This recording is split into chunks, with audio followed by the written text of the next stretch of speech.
I understood the concepts. I liked how I was able to recognize what they were explaining in their examples, Sure. like a loop within a loop. And I was like, oh, I know what this is. But then I felt like there was a very rapid switch with like all new vocabulary that I did not, soak that in. So I think I got all the questions wrong because I was like, oh, I think I got this. And then I realized I didn't understand the notation as well as I thought. So Yeah. And that's kind of expected. Like, I don't want anyone kind of getting down on themselves that they can't or they struggle with this. I did kind of several times state that when it comes to web development, there's the front end, there's the back end, there's full stack. There are mindsets that take to algorithms. And usually those are people that have like mathematical backgrounds, people that love math, love algorithms. The two just almost go hand in hand. People that really enjoy design and mobile responsiveness and kind of end user functionality and aesthetics go towards the front end and aren't always, I'm not saying they're not inclined, but algorithms aren't always something that they take to. I know when I started SEI and we were doing algorithms, it wasn't something that I took to. I struggled really, really hard, and I'd sit next to somebody in class that would bang out the algorithm. We just started the class. Like, what the hell, man? Like, I'm at the same level as you, and you like finished, and I'm still struggling 15 minutes later with it. So don't come down on yourself if algorithms you struggle with, because it is a different frame of mind. It's a different mindset. You're looking to structure an application using new tools, new mindsets too. It's not even like new tools. You know for loops, you know looping constructs, you know these things. It's just a new combining of the structure of these things in such a way to make them more efficient. Call just one more person. Jacob, you look like you got something you want to say. See the hand on your face, and I'm like, don't call on me. I'm just not feeling so hot today. Oh, all right. I wouldn't have called on you then, man. Hey, Joe. Yeah, go ahead. Can I give some feedback on it? Sure. I'm looking for feedback on anybody. Okay. One of the things I wasn't I was a little disappointed in the ending of it, where it mentioned the fact that, especially on the Big O notation, that it's something that comes up in interview questions, and like especially in the coding part of the interviews. But then it didn't really delve into that very much. So it gave a good basic overview of what Big O notation was, but didn't really give us specific examples of how that was used in coding interviews. Got it. I'm going to make note of that because they are taking some feedback and seeing how to improve it. Mm-hmm. I'm going to be honest. It is asked for, and it all depends. In December, when I finished my last cohort, I took some time off to do kind of like some D3 projects, pushed up, and people were reaching out to me for interviews. I went on at least 6 interviews, coding challenges where I was remote and I was doing stuff. And they asked me to solve problems, but they never really asked me Big O. Of all the interviews, no one had asked me, and I was going for, not a junior level position, more mid-level. No one really asked me the Big O, but they did ask me to solve the problem, and I needed to figure out a way to solve it more efficiently. But I have to say, coming out of boot camps these days, they really want junior level engineers to be able to just have that conversation and understand. So at the end of this, there were a handful of kind of Big O concepts, like interview questions, right? So in the PDF itself, which you could download the study guide, at the very end of it had some of these kind of questions. I don't know if these were reflected inside of the actual tool itself. I'm not sure it was. I'd have to take a look. Did everyone see the PDF also and kind of just go through it? Owen, did you look through the PDF? I mean, did you see? Yeah. So I saw that. I guess more what I was talking about is I've watched some videos on coding interviews, and that, like, the question of, okay, so they give you a challenge to solve, and then at the end they say, okay, so what would be the runtime? And that's basically alluding to the Big O notation. But something like that, it felt like it was just like kind of tacked on to the end rather than a main focus point, which I totally get, but it seems like it would be useful to be more in depth about like how that exactly translates to your code that you're writing. I get it. I think what will happen too, Owen, is once you get a better understanding of Big O, and these types of the complexities, whether you're doing logarithmic or what do they have them up here? Constant, linear, whether you're doing these and as you're writing your code, you'll be able to talk to it more efficiently. Like you'll be able to recognize what constant is versus linear, right? And so by being able to recognize that, you'll understand that something like quadratic, which one example of a quadratic or the example is a nested for loop. A loop inside of a loop is quadratic. So when you start visually seeing that, you're going to be like, I don't know, that's not a really efficient algorithm. A nested loop is not efficient. And then you'll ask the question, is there any way that we can like split those two for loops into two separate loops? If they are running two separate loops, then you just went to linear complexity, right? So you being able to talk, the interview question is going to be presented on the problem, how you approached it, and then if they see inefficiency to be made, they'll ask, hey, you have that as a double loop. Is it possible to split them up into two separate loops? And you'll be like, yeah. And I'll be like, okay, so if you did that, what complexity are we talking about? What's the big O? And then you would say, well, one loop is just linear. So I have two, they're not nested, so it's still a linear. And then you would just say linear. Like I wouldn't stress it too much. Like I get the desire to like want to talk more on the interview. And I think as you learn to write more efficient code, with keeping these things in mind, you will be able to talk better on an interview. Those two will go hand in hand. So that's the best answer I got is that you will be able to speak more to this as you work with them and start seeing them. Okay. And you're never going to kind of walk into factorial complexity because it's like the worst type of complexity. So you're staying far away from this. It's these four here that you use. And of the four, you really focus on three of them. And they're really defined by certain characteristics. Once you see the characteristics, you know the algorithm, you know the complexity. Algorithms fall into these categories. Cool.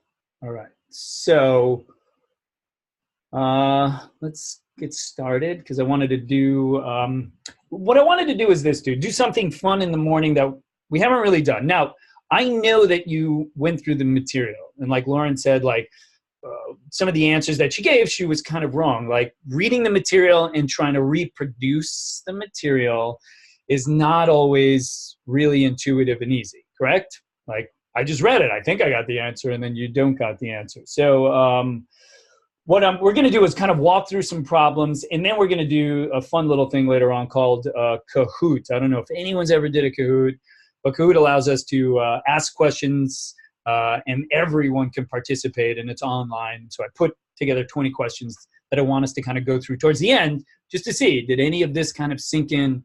Can you answer any of the particular Kahoot questions?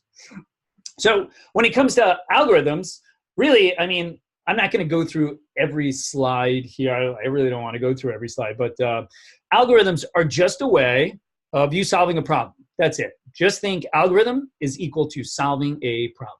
There's nothing more than that. And what I want to do is here, I'm going to go into the maybe instructor examples. I just want to take some notes down. So as I say things and write some code, I can give you some commentary based on it. So let me just see, am I in instructor examples? Boop. So I'm in, what are we in? Week 5, day 2, right? LS. So I'm going to touch, I don't know, algos.js. All right. So I just have algos here. And just think that, I'm going to do multiple lines of comments here. Oh my God, come on. That in algo, right, or algorithm, I'm just going to abbreviate it to algo, is a series of steps.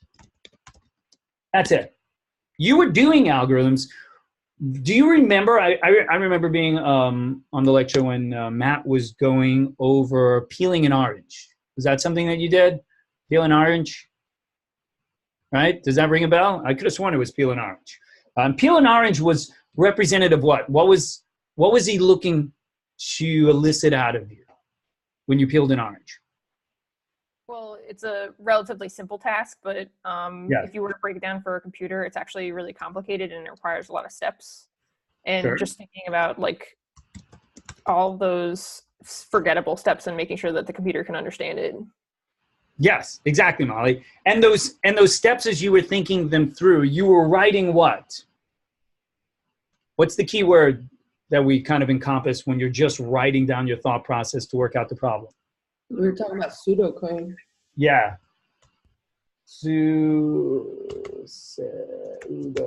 right? So you were pseudocoding, you were working out the steps. So when we talk about an algorithm, we talk about a series of steps. A simple task broken down into much more smaller steps, and you thinking through the problem is you writing pseudocode. So just think anytime you are going to write an algorithm, you are going to think pseudocode.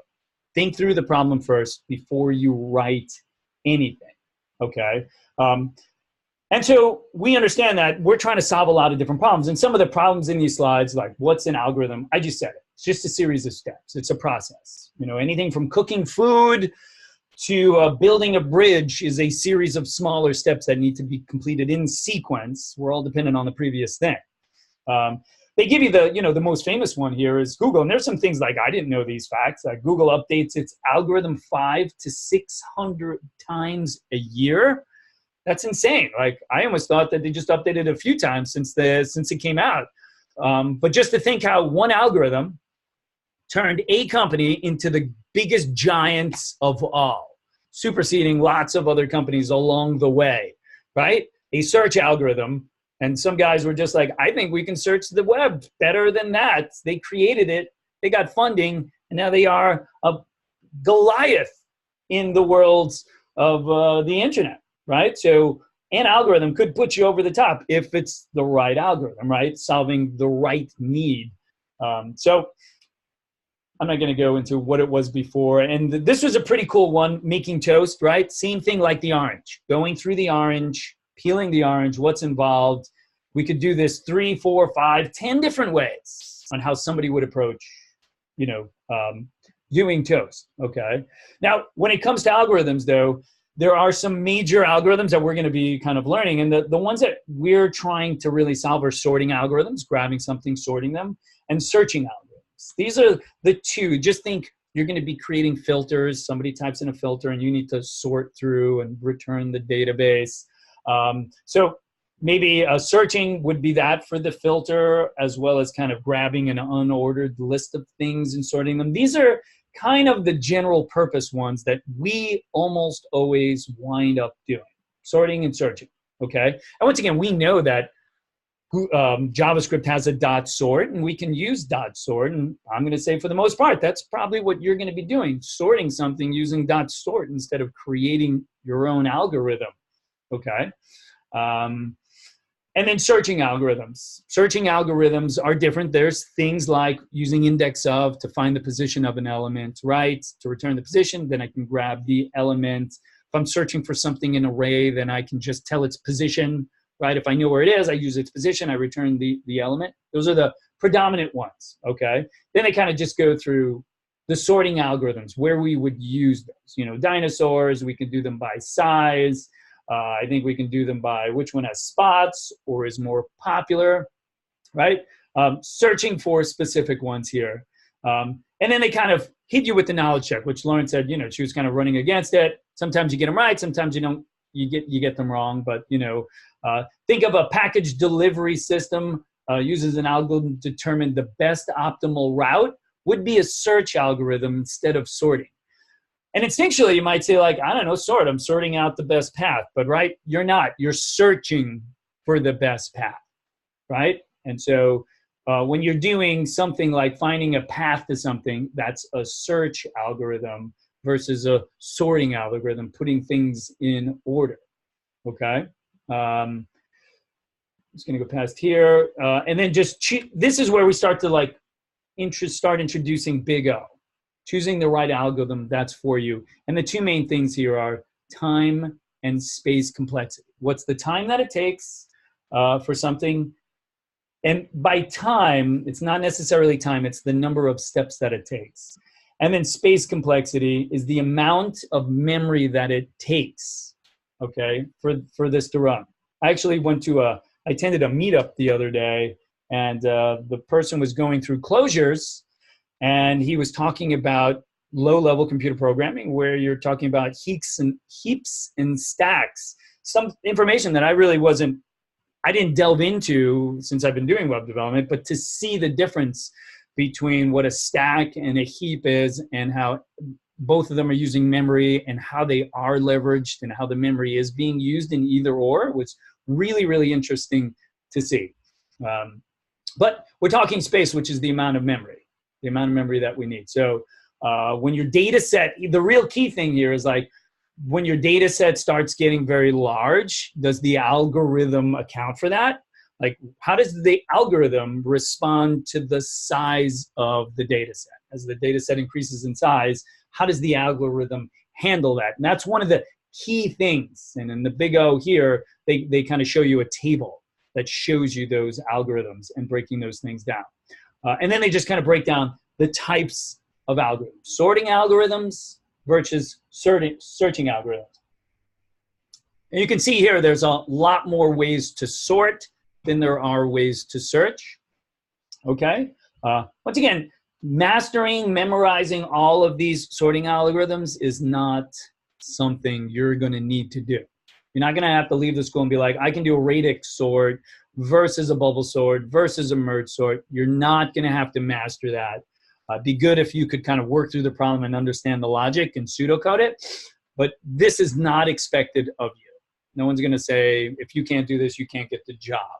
Okay, it'll be more like Big O, and what does an algorithm fall into, or a action of a nested loop, something like that. And that was really it, right? So the introduction of algorithms was really basic, really easy, not a whole lot there. It was the kind of Big O stuff that really, I think, just threw everybody probably for a loop. Started going through this and you're like, what is Big O? What are we talking about here? She's talking about the efficiency of code. The car scenario was a pretty good one, right? Trying to get from one place to the other, and the amount of miles that you're using. Best case scenario, what is the best case scenario here, where your driving speed, the types of roads, all of these things are going to affect it, as well as the size of the vehicle itself would also affect that as well. And then they kind of delve right back into time and space complexity, right? And it does still say here the amount of time an algorithm takes, as well as the amount of memory. So these are the two things that you're going to be re-emphasized over and over again. And it's really time. Time complexity is the thing that you're going to be kind of quizzed on with Big O. It's always going to be time complexity. This is really where they're going to emphasize the questions, because I really want the thing to run as performant as possible. If it takes a little bit more space, takes a little bit more space. If it's faster, better, right? Faster is better in the world of, I would say, solving a problem, right? There's a good demo, just a discussion on loading a page, right? Waiting for the load page. This is an instructor that works in New York. I actually know him, worked with him a couple of times. Just going to go to the next one. Big O is the car. Right, I want to go to the table to show you the table, and then we're going to kind of work through some problems. So they break down Big O, like kind of the first time you're seeing it, into these kind of complexities. So the key word here is when we're talking Big O, okay? So when we're talking Big O, you're really talking is equal to complexity, okay? And that complexity is either time or space complexity, right? Time being the number of steps, space being the amount of memory, okay? I'll just put here, time is equal to the number of steps, and then space is equal to amount of memory, okay? So when they do break these down, we have about 5 that we're gonna work with. Once again, you're gonna try to stay away from inefficient, right? As a developer, you're not gonna wanna walk down the road of inefficient, but sometimes inefficient is the way to get something done. And then there's the highly efficient, constant, and logarithmic versus pretty good linear. Linear's pretty good also. And then these are much, much less efficient. So let me just kind of start here with, say, constant.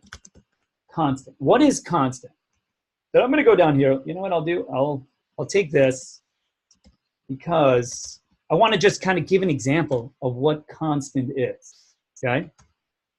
So constant algorithm means that you know where the thing is. You know what you're looking for. You know exactly what you're looking for and kind of where it is. And so a constant complexity here means the thing is going to run kind of one time. You're going to do the thing one and one time only. Now, they gave an example of a constant algorithm as, throwing out a bag of apples, right? It doesn't matter how many apples are in there. You throw the bag out once. That's it. Every apple in the bag is gone, okay? You don't have to loop through each. If I went in and I grabbed every apple and I threw it out, well, then I'm going into linear complexity because I have to touch everything. But if I just take the bag and I throw it out, it's something that happens once. And some of the examples that they give for kind of constant is something like this. If I just wanted to say function, say hi, I could console log, hello there. This is an example. It runs once. Okay, if we call the function's going to run one time. This console log happens, and that's it. Pretty easy enough, right? One time. Another example of a constant would be to say if I had an object, right? Say I had an object, and I said name, maybe big O. That's our object. Complexities. Maybe they have, 6? 1, 2, 3, 4, 5 complexities. If I wanted to get something from this object, I would just do object dot and its property. And that would return back its property, right? It knows where it is. All I have to do is call the thing, and that returns the exact value. So these are two examples of constants, the ability to look for something and find it. Another example of a constant may be like array. If I was looking for an array of A, B, C, and I wanted to find this, I just do r.0, and it returns back the element at that position. It knows where it is. It doesn't have to cycle through. If I said, hey, get me the third element, right, or the last element in the array too, it knows to go directly to the second position to return it. There's no processing here in regards to like, oh my God, I got to go through A, B, and C, or I have to go through 0, 1, 2, 0, 1 to get to 2. It goes directly to 2. That's what makes it a constant algorithm. Okay, so when we're doing this, we're really doing the one thing. So if a function that does this, easy enough, right? An object, easy enough to kind of understand, and then as well as an array that does something very similar. You tell it where you need, it gets what you need, right? Now, when we get into the next one here, I'm going to kind of go into the sequence. Now, when we do constant is a big O of O1, okay? O1, that's what represents big O notation here. O1 is constant. Means you're going to do it once, takes like the same amount of time. There's only one step to perform, right? Because complexity here for time is the number of steps. How many steps are happening? 1. I call the function runs. How many steps are here? 1. I call name is returned. For the array, I tell it to position, the position's returned. It's one single step, all right? So constant is something pretty fairly simple to kind of wrap your head around. It just runs once, okay? Then we get into, I'm going to say linear. Linear is O-N, okay? And N here, N is the number of elements. How many elements inside of this list? How many things do we have to loop over? This is where things really start to become important, because as the number of elements increase, how does the algorithm perform in regards to time and space? Does it need to perform more steps? For every one element introduced, are there 10 more steps to perform, or are there only 2 more steps to perform, right? The number of steps is key here when you're doing ON. So a perfect example of ON would be a for loop. So if I say, hey, let I is equal to 0 while I is less than r dot length, right? since I have the array up here, I plus equals 1.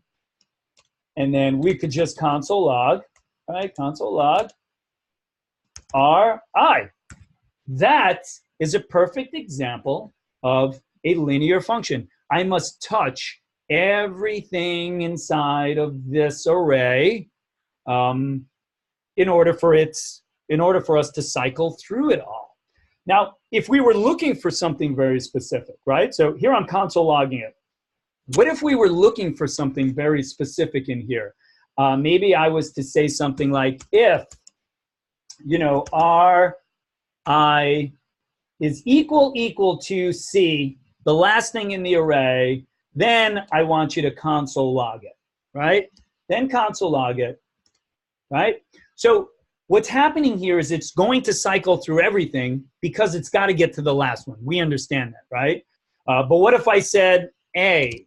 If it's A, console log it, but the algorithm itself, the series of steps, is still going through the rest of those things, right? Potentially, we could find it on the first, or we could potentially find it as the last element. What this means is when we're talking about big O is really also, so when we take big O complexity and time space, and I'm going to put here big O represents the worst case scenario. The worst case, right? In this instance, we know that by looping through, if I was looking for A, I'd find an array, right? I'd find it, and I can stop. How would I stop the loop here? Anybody know? What's the keyword I could use here to stop the loop right now? Break. Oh, you could use break. There's another one also. I think break, right? Break would work.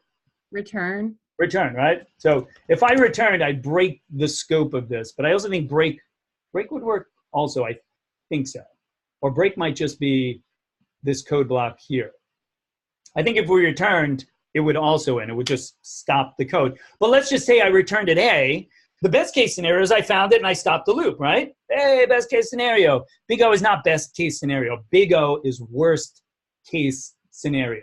That's what it represents. It's dealing for like the worst possible scenario that we could have.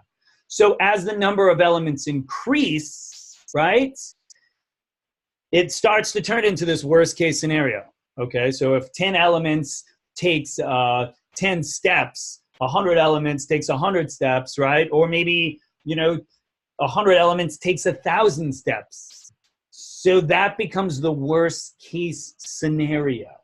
All right, so even though this is the case and we return the first, we're still thinking about the worst case scenario, right? And so the worst case scenario here,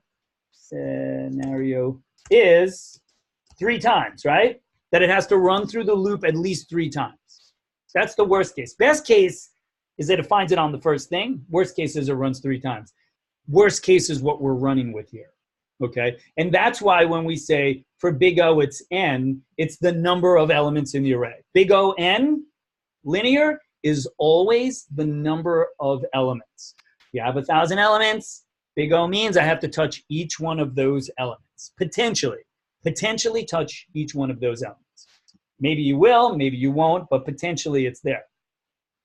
Now when we get to, before I get to logarithmic, I'm going to say something. I'm going to get into the quadratic. I just want to explain the quadratic. So what do we got here? Quadratic. Okay, and quadratic is O n to the power of. Okay, and what this really means is that you have multiple for loops inside of something.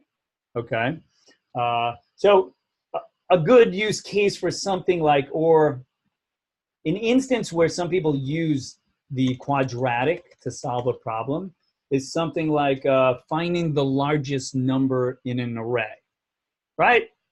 Or you would start doing comparisons with each number. And so say we had let R is equal to, 1, 2, 3, 4, 5, right?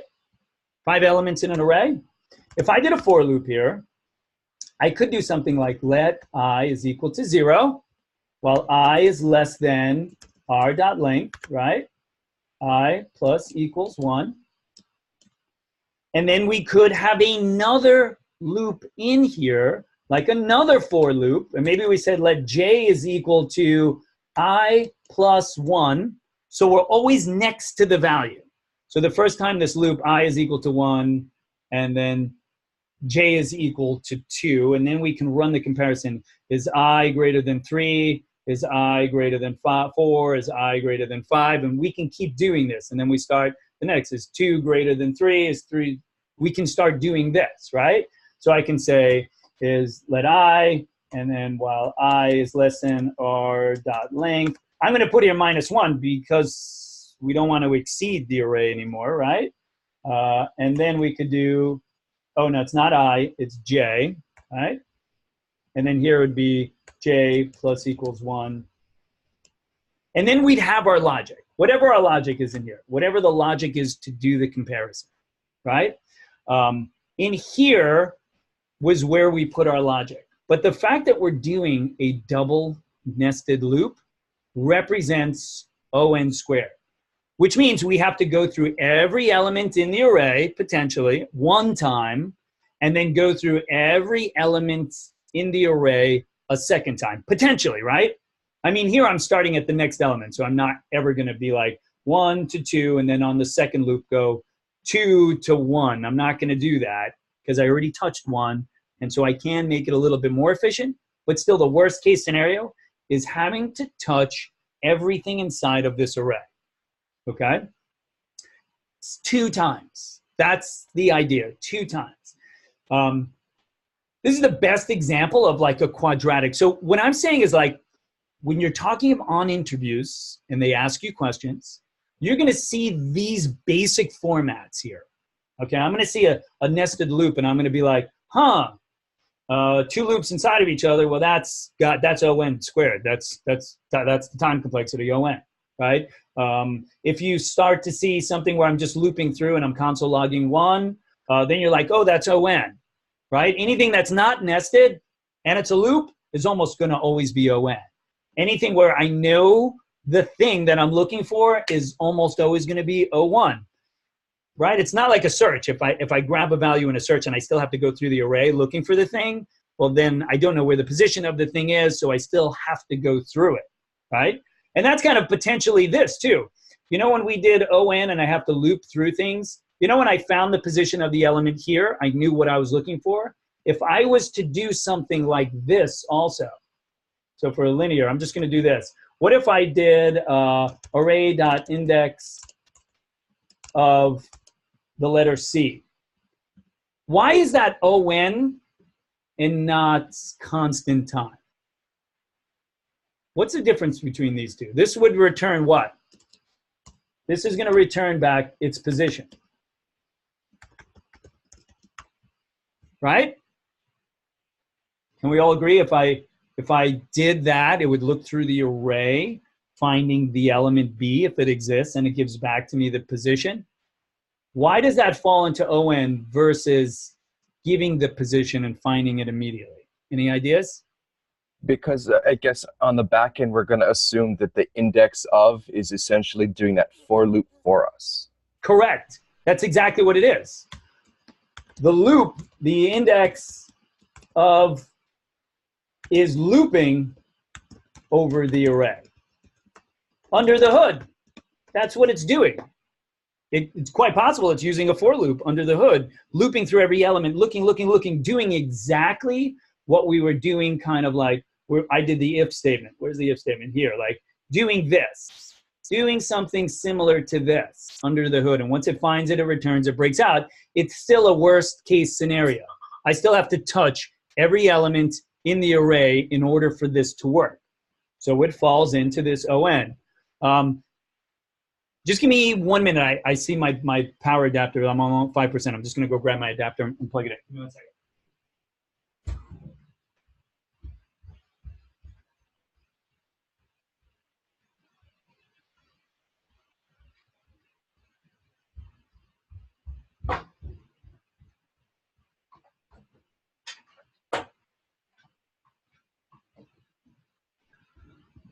All right, I'm back. Cool. So we get the general idea of what we're trying to do here in regards to these, okay? The three main ones. The logarithmic also, that would take me a little bit more time to do. For a logarithmic, I'm just going to put here and maybe just put some notes for logarithmic.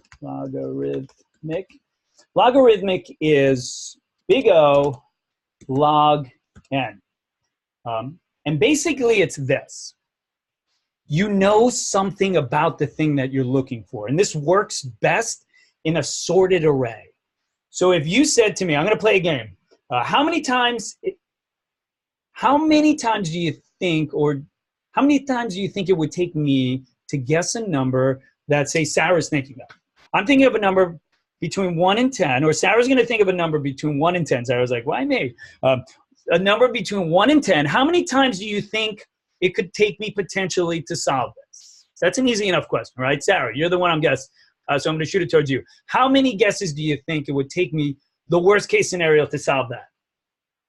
10. 10, right? And so 10 puts us where in this complexity scheme? Yeah, linear. Okay. It puts us in linear because I have to touch every number, right? I have to stay every number. Potentially, best case, I get it right from the start. Worst case, I don't. What if I threw in one additional criteria that I could ask the question, is it greater or lesser than the number I guessed? How many times would it take potentially then? You don't have to know. It's like 3 or 4 times, right? So we'll play that game. You think of a number, and I'll say, all right, and look at my pattern. 5, is it greater or lesser than 5? Greater. Greater. Okay. 7, is it greater or lesser than 7? Less than. All right. It's 6. Yeah. I got it in 2, right? Yeah. With logarithmic, what you do is you start to take the thing and split it down the middle. And because I know something that I can ask a question, is it greater or less? Then I split the thing into 2 portions, and now I can throw away these things. I don't need those things anymore because I didn't need to like go through 1 through 5 anymore. I already kind of like the fact that it was greater than 5. I don't need 1 through 4 anymore. I now have a subset. I take that subset, I divide it in half. And then based on that, I answer greater or lesser. And then I got it in 2 guesses, right? So the maximum would have really taken 3.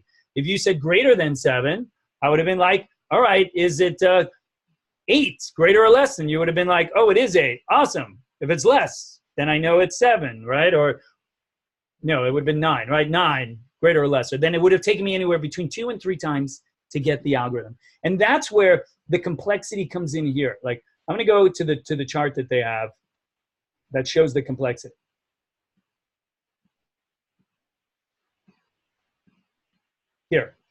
Here's the chart. And the chart is, once again, as the number of elements increases, how does the complexity of the algorithm handle that? Well, when we're talking here, a constant, right? So a constant means it takes the same amount of time. One time. If you're looking for the object's key, I return it. If you want to run the function in a console log, it takes that function the same amount of time to run through those things. Easy enough. If you give me 1 element, you give me 600, it takes me 1 time to do it. Awesome. When we do O log n, that's where I just played this guessing game with Sarah. I was guessing the number. Is it greater than or is it less than, right? And so here, I was able to say, well, if it's 1 element, I guess it immediately. If it's 10 elements, it takes me a worst case scenario 3 times to solve it, which is what it would have taken. I got it in 2, but the worst case would have been 3. Okay. If it's 40 elements, it takes me 5. That same principle that I just used, giving me 40, I could have said, Sarah, give me a number between 1 and 40, and I would have guessed it in a maximum number of 5 times. Okay. And so from 40 to 80, right, it only goes up 1. That's pretty good algorithm.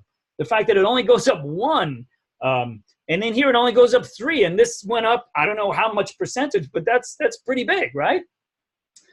When you're doing ON, it's the exact number of elements. So if the input's 10, I got to touch every element. The input's 40, I have to touch 40 elements. 80 elements. So ON is just like I got to touch everything.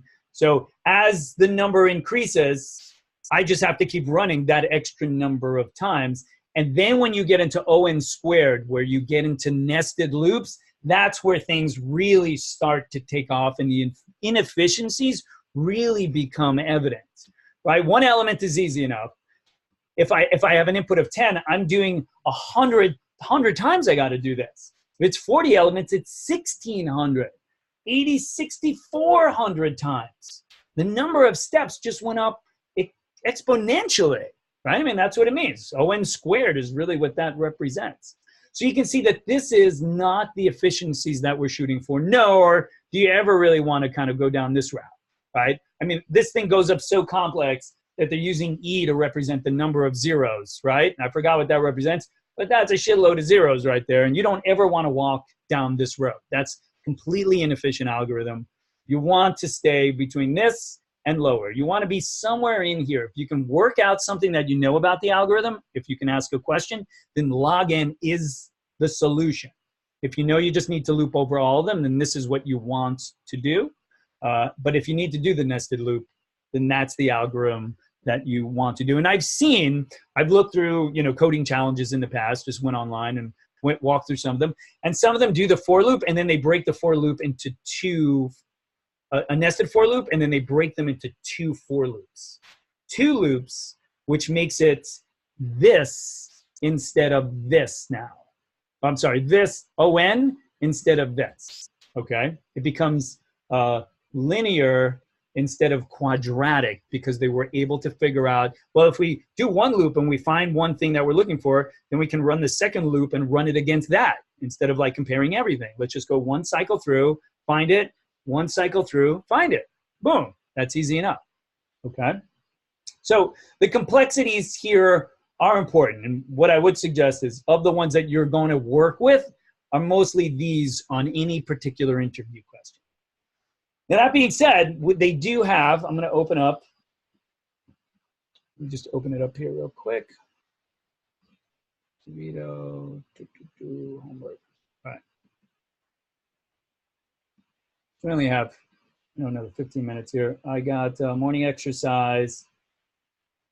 Did it not update? Hold on. I just pushed it up earlier. Oh, no, that's day 2. That's fine. Day two, morning exercise, big O notation. Okay. Let's take a look at some of these. For the first one here, right? So I'm going to do this. Let me open up Slack. Let's just see for Slack. All right, we'll do a poll. Big O complexity.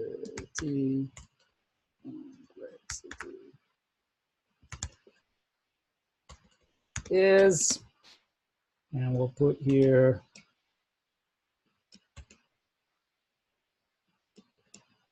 let's do this linear, right? O 1. I always forget these things too.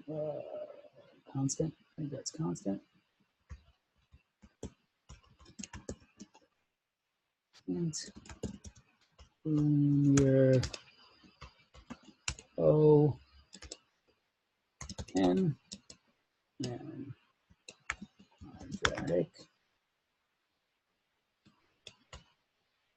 O n squared.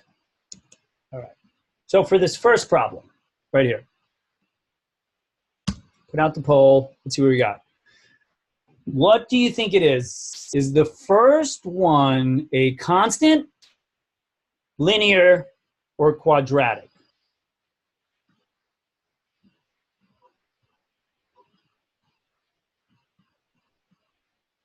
See what we got.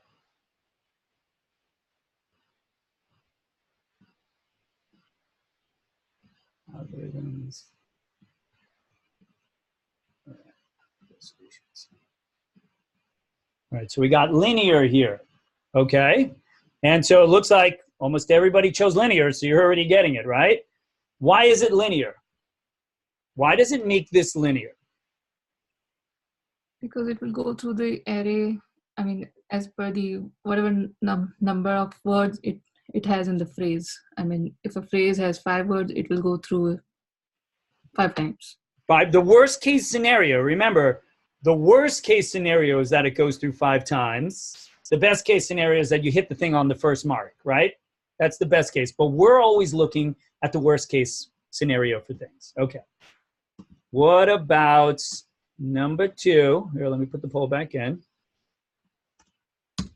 What do we got for number 2?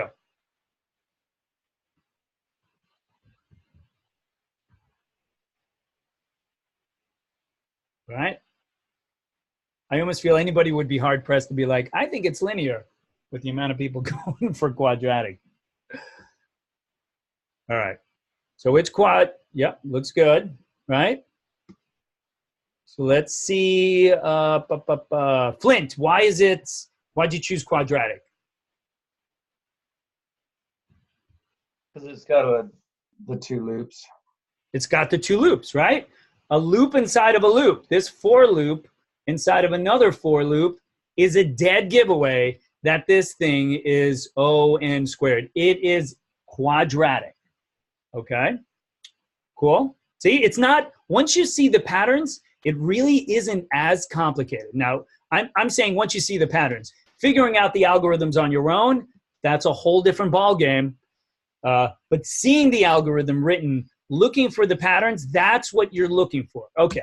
What about the third one? What do we got for the third one?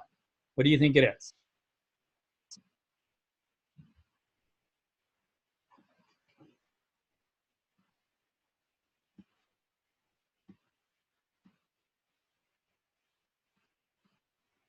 Sweet.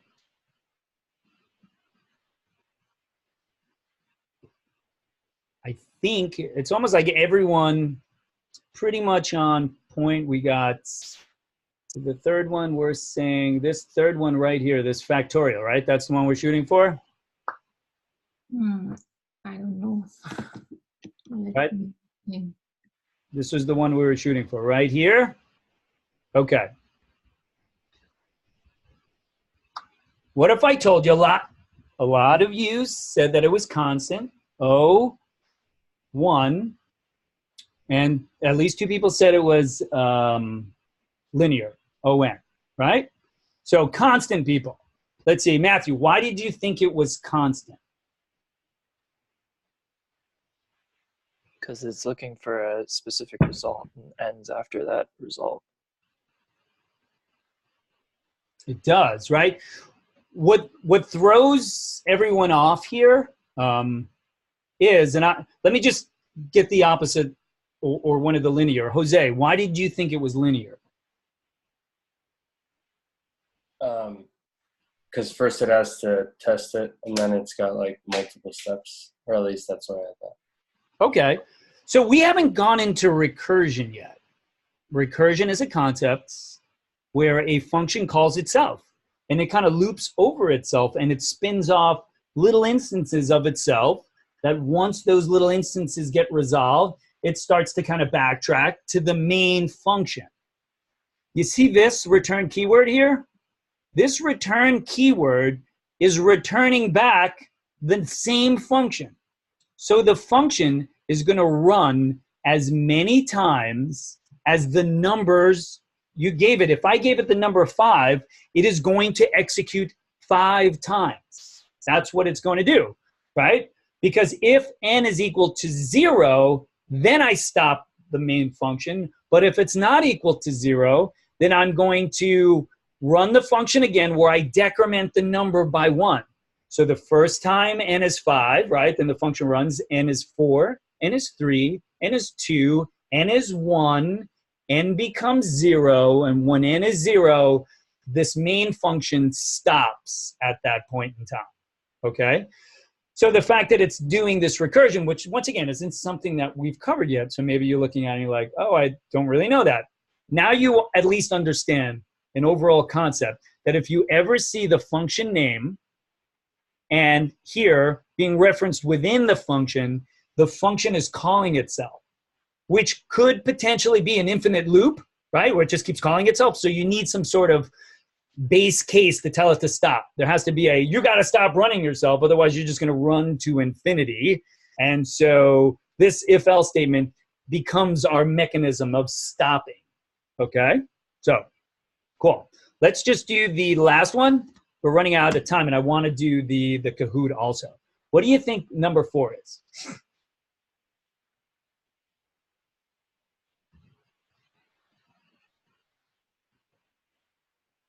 Okay. It's pretty good. What do we got? A couple more? Maybe we'll do. Sweet. All right. I think the general overall consensus here is it's constant. Why is it constant? Aaron, why is that constant? Why is this one constant? That means you got to unmute. I was trying. To be honest, I didn't vote because I didn't know. Oh, all right. All right. So then I take a look. Let's see. Got John. So John Phillips, why is that constant? What are your assumptions there? I was saying that it was constant, not only because everyone else did, but because and I think it's just because it's going to be the same no matter what, right? And if Bob is first in the line of people and you're calling 0, it's going to be Bob. So you're just going to have one. I don't know. I'm still figuring it out. Well, you're right. There's only one step here. The step is calling the function, and the function returns this, right? You're returning the one thing, which is exactly. What does it actually return? Can anybody tell me what that return value would be? True or false? Correct. True or false. That's what it's going to return. If this is true, it returns the Boolean true. If not, it returns false. So it's running a condition. And I wrote that here as the constant. That was the first thing that I kind of wrote in regards to a function just doing one thing. If it does one thing, it is constant right here. And that's what this is doing. They're just trying to trip you up. They like, look in the array and do the comparison, but it's still doing one specific thing, okay? I just want to do number 5 because I think number 5 might trip up everyone. Tell me what you think of number 5.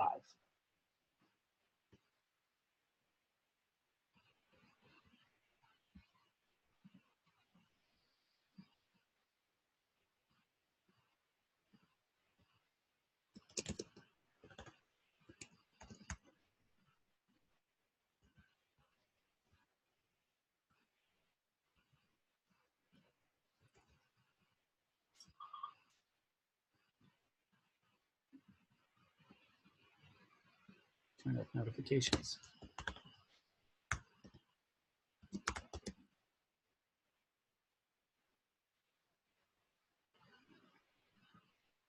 All right. So what do we got here? Let's see. So we got only 9, 10 people. Okay, so we got quadratic, we got linear. All right. It's almost like once one person chooses something else, then everyone else is like, I don't know. Maybe Josh knows what he's talking about. All right. What do we think? So the predominant ones here are linear versus quadratic. That's what we're working with.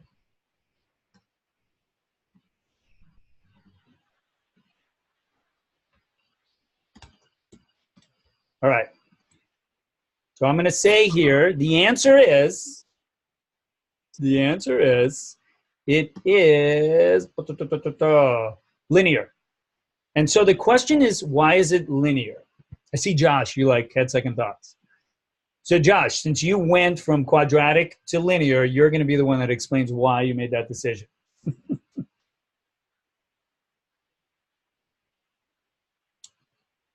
Because it's not like nested inside running in parallel. It's only doing one loop at a time. Correct. That's exactly it. You might have seen, the minute you see a for loop, you're like, oh, that's one loop. Hey, this is another loop. But both loops take the same number of steps to run, and they're individual loops amongst themselves. One's not nested inside of another. Only nested loops are going to fall into that quadratic. So what you want to try to do is find a situation where if I did use nested loops to solve the problem, can I break those into two separate looping constructs? If I can, that's the scenario you want. So as an interview question, they may give you a scenario where they kind of expect a junior dev to solve it with nested loops. And then they're going to say, hey, can we improve the complexity of this? And how could we do it? You might just say, I think if we split that nested for loop into two other loops, that would improve it, and you would be correct. They may then ask you to code it. You may struggle with the coding. That's not necessarily what they're going to be looking for at that moment. If somebody answered it like, we just break it up into two for loops or two looping constructs, and that would improve it, I just need to figure out how to do that. What they're going to see is that you understand Big O. You understand writing algorithms. You're just struggling with how to write that particular algorithm, right? I can work with somebody that doesn't know the steps to figure out the algorithm, but to teach somebody that first step on what to look for writing better algorithms, well, that's what I want you to come into the interview with, that understanding. And if you can write it better, then awesome. That's what we want you to do. Cool. So let's do this. I'm going to do a Kahoot. All right? This is going to be fun. Kahoots are fun. Anyone do a Kahoot? I'm sure. You ever do Kahoots with your kids in class, right? They're fun. They're fun stuff. So let me set up this Kahoot. I'm going to play again. I'm going to Slack this code out, and you're going to join the Kahoot. All right? So you're going to go to kahoot.it. Go to that website first. Kahoot.it. And when you go to Kahoot,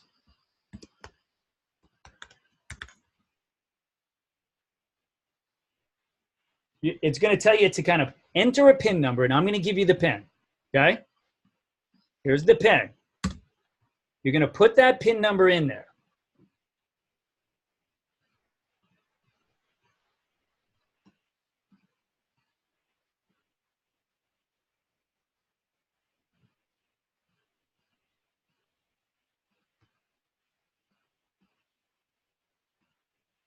Oh, you know what?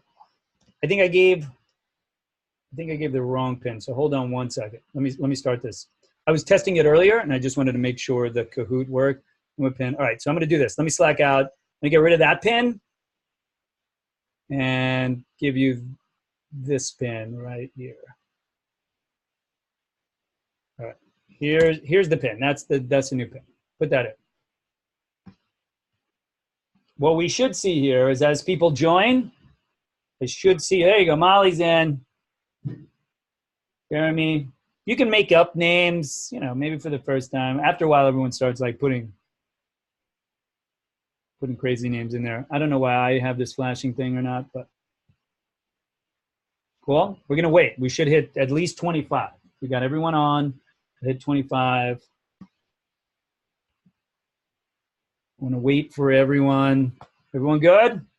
Stranger danger. I love it. I don't know who that is. We can rule out everyone else. 25. Sweet. 26. Oh, that's right, because I think I was on. We're good? I'm going to start it. You can have 20 seconds to answer questions, and then we'll go. Are you ready? Bet you're ready. And what is an algorithm?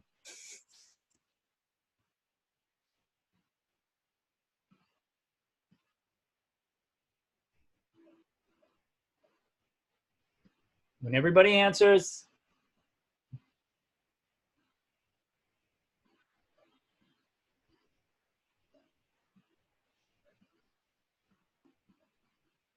there we go. It is a set of instructions. So someone thought it was pseudocode. Once again, an algorithm is a series of steps. Pseudocode is that kind of general thought process that we use to outline what the steps are without it actually being real code. So a lot of times, the algorithm we're trying to solve involves us writing pseudocode to figure out the thought process before we actually write the code for those steps. Cool. Stranger danger is in the lead. On the lead. Okay, what can we use algorithms for? Select all that, apply.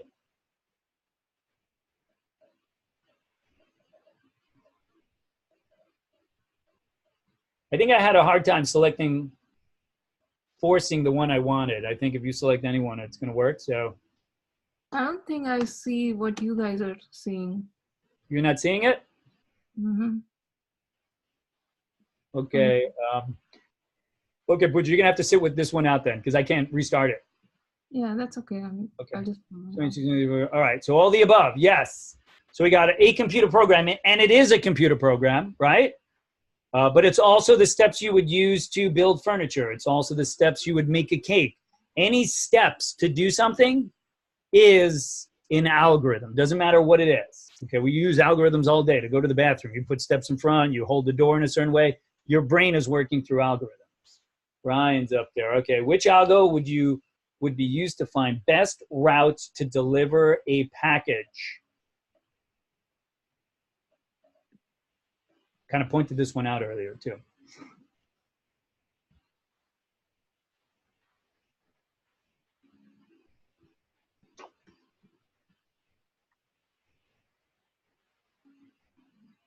There you go. 24, right? Okay. I kind of pointed out that search was it. You might have thought it was sorting to find a best route, but it's really searching for the best route. Awesome. Yeah, I think Pooja, whatever you had done might still be like sitting on the sidelines or something, because it's waiting for the question to complete, expecting everyone to answer it.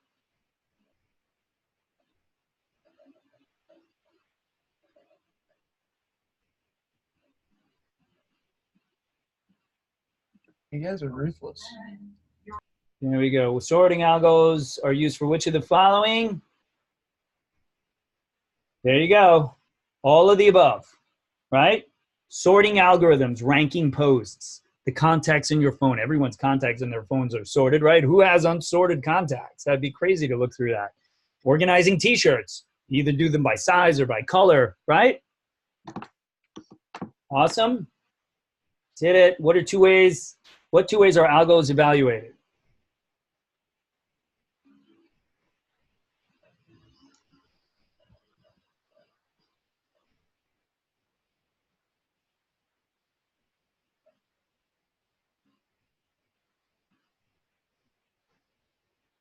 Here we It only go. let me select one. Yeah, I had a problem setting this thing up to select multiple ones. So if you selected one of the right ones, You just lost me first place. Yeah, Bad I directions. didn't mean you to slip. All right. Maximum memory amount used and the amount of time needed to solve the algo. I did put them both as correct here, but it does end. I have to figure out the whole thing. I set this up this morning. I was like, I'm going to do this, and I thought it was a great idea. So just think the amount of memory used and the amount of time needed to solve the algo, or the number of steps. Memory and time. Those are the two things I want you to walk away with. Big O describes what? Said this a couple of times.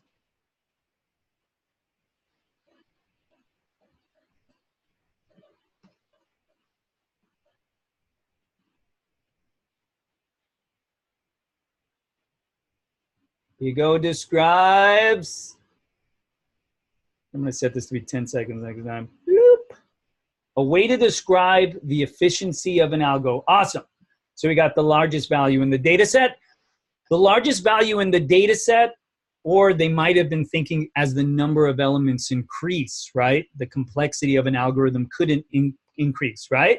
Quadratic, it increases. Factorial, the thing really increases. But Big O really describes the way to describe the efficiency of an algo. And we're really looking for like the worst case scenario. Ryan, you're still up there, good. To gauge the efficiency of code, you should ask.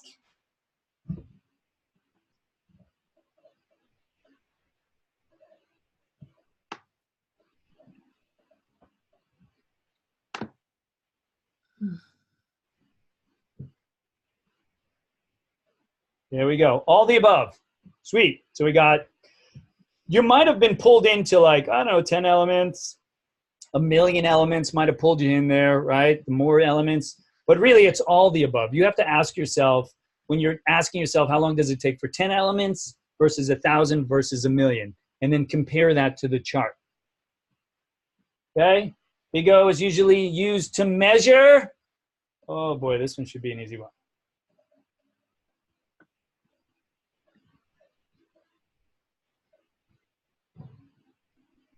I'm so close, Ryan. Jeremy's like, I want to get the right one. Right. Worst case scenario. Worst case scenario. Remember I said when I did the demo, like looking for A versus C in the array.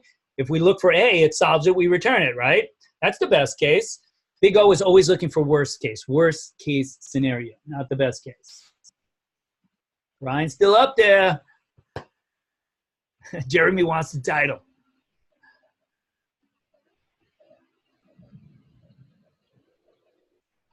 Who can click the button the fastest is what it's starting to feel like. But I think you How also do you get go points for back? that too. You get points How- for like how fast you click it too.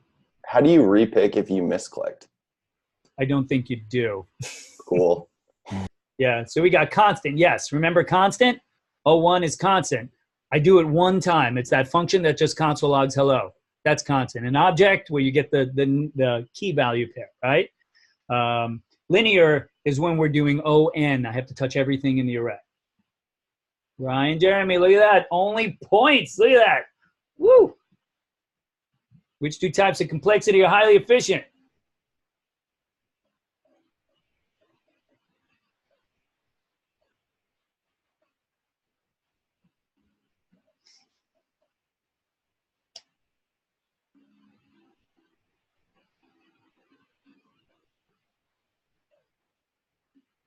Here we go. So there's two. Once again, I got to set it up to force it to be, you have to select the two right ones, but we didn't go over the logarithmic. I only went over a description of the logarithmic, and you can see that logarithmic was more efficient than linear, right? Linear meant I had to touch everything, and that would be me guessing every number that Sarah was thinking, potentially every number until I got the right number, but I might have got the right number on the first one, right? Logarithmic allowed me to cut that a 10 number array, I could solve it in 3, right? If I know something, okay? Quadratic is like the craziest thing, okay? Jeremy, Lauren, look, Lauren's pushed up. Time complexity in Big O measures what?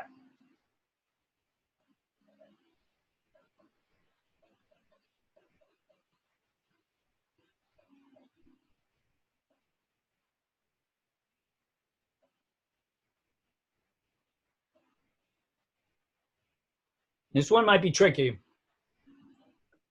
Yeah, I think a lot of people said time, and time is kind of where it was being referenced. I did say a few times that it's the number of steps that it needs to execute. Oh, I don't know if I wrote it up here. Did I write steps needed to execute? Simple task per day. Yeah, I didn't write it up here. Yeah, here. Number of steps that it takes to execute.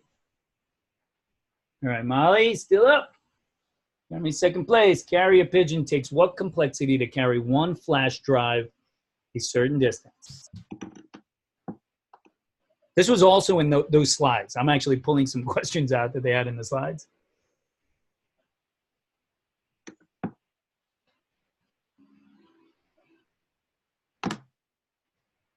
There we go. There we go. Right? It takes constant. It's going to take it the same amount of time to get there, right? Provided the wind isn't pushing against him. He's not going against the jet stream. It's going to take him the same amount of time to get there, okay?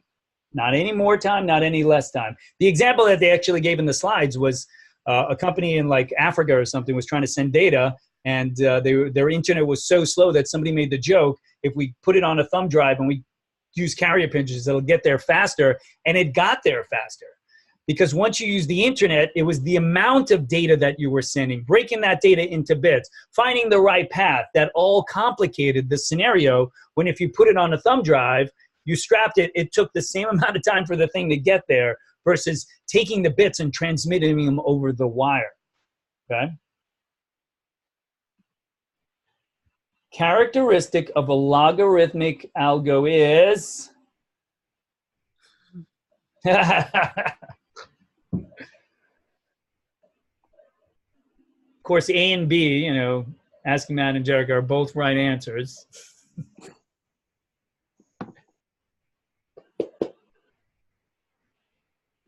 There you go. Cuts the problem in half, right?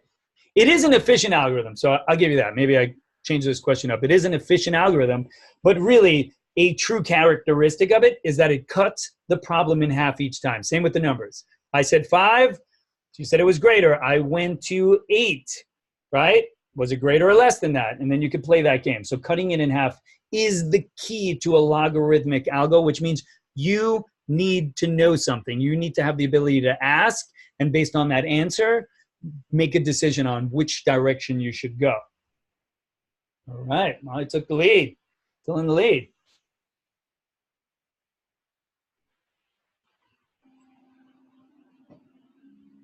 Just think you do this all the time. You go to your phone and you look through your contacts. This is something you do constantly. And now you'll know the algorithm you use, or the big O, not the algo. What is it? Logarithmic, right? Why is it logarithmic? Can anyone tell me? Because this looks like one question where a majority went linear. Why is it logarithmic? Is it because you can click on the letter of the last name and jump to that section? Sure, right? If you're looking through contacts, I'm going to say, if I'm looking for Jeremy Maloney, I'm going to scroll all the way up till I hit the M's. I'm going to stop at a name that has an M as the last name and then go, is Maloney greater than or less than that? In alphabetical order. And then I'm going to make the decision. I'm going to scroll further down. I may have passed Maloney and then be like, oh, is this greater than or less than? And I'll have to scroll back, right? I'm not going linear. Means I'd have to go from all my A's down to B's instead of having a piece of information that I already know. I know he's there, so I'm going to zoom up to the M's. And then from there, I'll make the decision going up or down. Hey, Joe, how are we supposed to assume how you're going to go about that, though? Because like you could do it linearly as well, even if it's sorted. You could. And so the question is, if you could, if I was doing a guessing game, like just say I created a function that guessed the number, right? I could write that so that when you guess the number, I could split the array. I would like, is it greater than grab an unsorted list of numbers in an array, or grab a sorted list and be like, split the list in half, grab the middle one, and then just be, is that number that you just told me greater or less than these? I would have information, right? I'm not saying like this is the best scenario for this problem, but I'd be able to say it's greater or less than that, right? So maybe I'm looking for the position of the element in the array, and I want to play this game where I'm just like, is it greater than or less than? So if I know the number and I say grab the middle one, and I'm like, is it greater or less than that value in an assorted array? And if it's greater, I then take the rest of the array and then I split that in half. I say, are you greater or less than that? Obviously, you could just like find the thing by just doing index of it and getting it back, right? But index of at that point in time would then also be ON, and it wouldn't be logarithmic, right? Well, I guess that's my point, is that like, never mind. I guess it doesn't matter. Yeah. But I get what you're saying. Like, when would you use it? So No, I understand when you would use it. I'm saying that like the question didn't say that you would do that. Like, you know what I mean? Like, oh, I got technically they're both correct. Yeah. Yes, they are both correct. You're absolutely right. And the question didn't say this is a work in which is more progress. efficient. You know what happens when I do these things? Like, everyone's like, I got the right answer, and I'm working on this thing. So I guess the reason that I'm asking it is just because like if that comes up, like where somebody says like gives you an example of a way in which something was solved, but it could have been done better. You wouldn't want to answer what the better way to do it is if they ask you what's being done, right? Sure, yeah. You wouldn't suggest, say you're on an interview, I wouldn't volunteer the information. I would solve it the way they're asking me to solve it, right? Okay. Yeah, that's what I'm getting at, I guess. Yeah. I mean, in the end, you could say initially like, yeah, I'm going to solve it this way. I just kind of want to point out that if I used a logarithmic approach, I think I could solve this quicker, but I will solve it the way you're asking to, right? So you're showing them you see the efficiency ahead of time. And maybe that's what they're looking for. Maybe they want like, oh, this guy knows what he's doing already, so let's just jump for it. They might say, oh, you can do it better? Then try doing it better. I'd love to see how you do it, doing it better. And that you may just jump the gun and get to where you need to get to quicker. All right, 15, 20.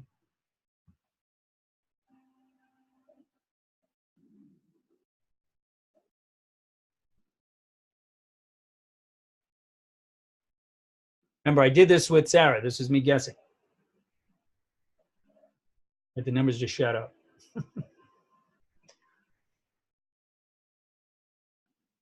3, right? It would only take the worst case scenario 3 guesses to figure out a number between 1 and 10. And we tested that out when I guessed the number, okay? Not 6, definitely not 6 or 5. All right, 4 more questions.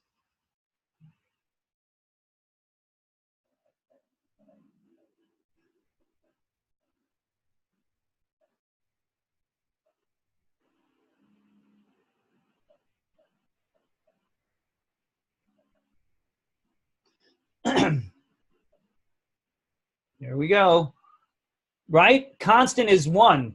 1,000 elements means 1 time. I'm looking for, I have an array of 1,000 things, and I know the thing I'm looking for. I just tell it to find, or I know its position. I get its position. I got the thing back. Right? So constant always means 1. This will always translate into 1. Right? 1,000 elements 1,000 times. That's linear. It means I have to touch every element. Okay? I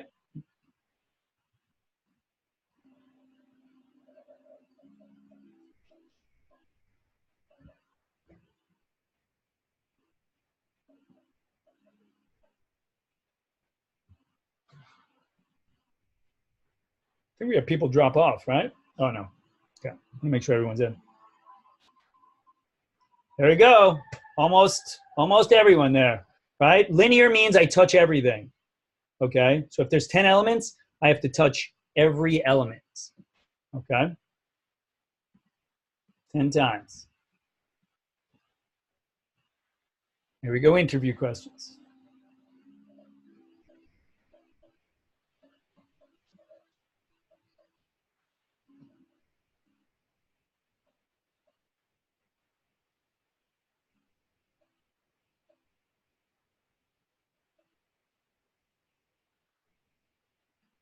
There we go, all the above, right? I think anytime you see all the above, just assume it's probably going to be that answer. But yeah, are there nested loops? That's quadratic, right? Does the function have to go through the entire list? That's ON, right? Is the amount of work the same regardless of the data set size?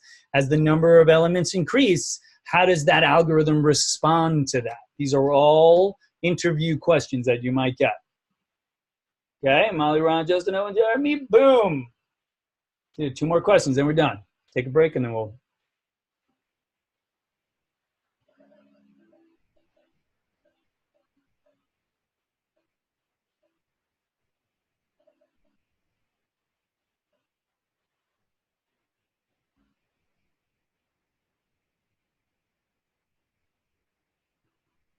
Everyone should get this. Almost I hit it out of the park here, right? ON quadratic. ON quadratic here, which means this just means there's a loop inside of a loop. So we had a few O log n. Remember, O log n means that I can cut the array in half. Just think. I know something about it. But if I have to loop through an array and loop through another array, any nested loop is synonymous with quadratic. Okay? Last question.